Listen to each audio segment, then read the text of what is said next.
Bismillahirrahmanirrahim. Assalamualaikum warahmatullahi wabarakatuh dan salam sejahtera. Saya Luqman Hakim bin Haris, nombor metrik A208802. Hari ini saya ingin menceritakan tentang Pak Belalang. Pak Belalang adalah seorang petani yang miskin tetapi mempunyai kebijaksanaan, kesopanan, keluhuran dalam kata-kata dan banyak lagi akhlak budi pekerti yang ada pada Pak Belalang. Okay, saya nak ceritakan apa yang terdapat dalam cerita ini, iaitulah Pak Belalang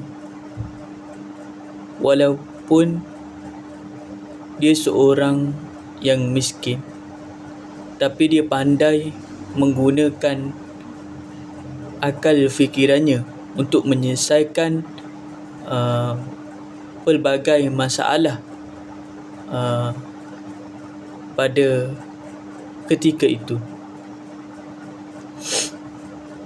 Pak Belalang juga diminta oleh Sultan untuk mencari siapa yang mencuri barang diraja. Dan kemudian Pak Belalang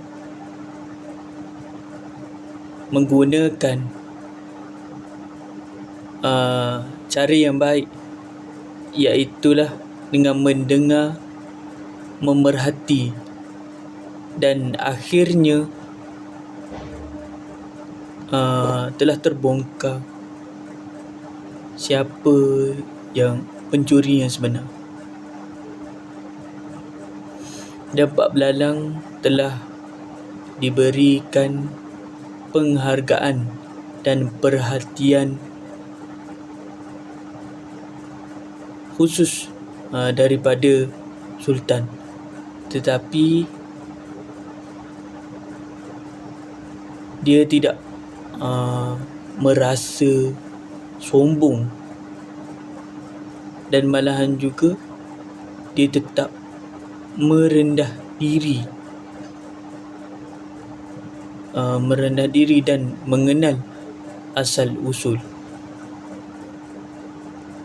iaitulah Pak Belalang telah membawa mesej ini.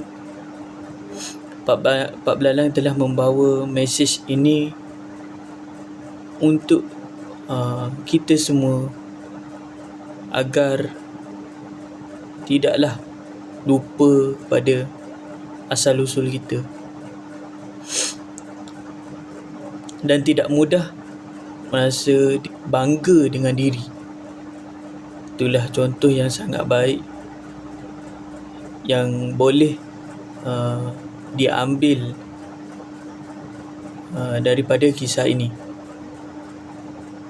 Pak Belalang walaupun seorang yang miskin tetapi banyak sumbangan yang telah diberikan oleh Pak Belalang. Dan cerita Pak Belalang ini bukan sekadar cerita jenaka, bukan suatu cerita lawak, tetapi sangatlah banyak yang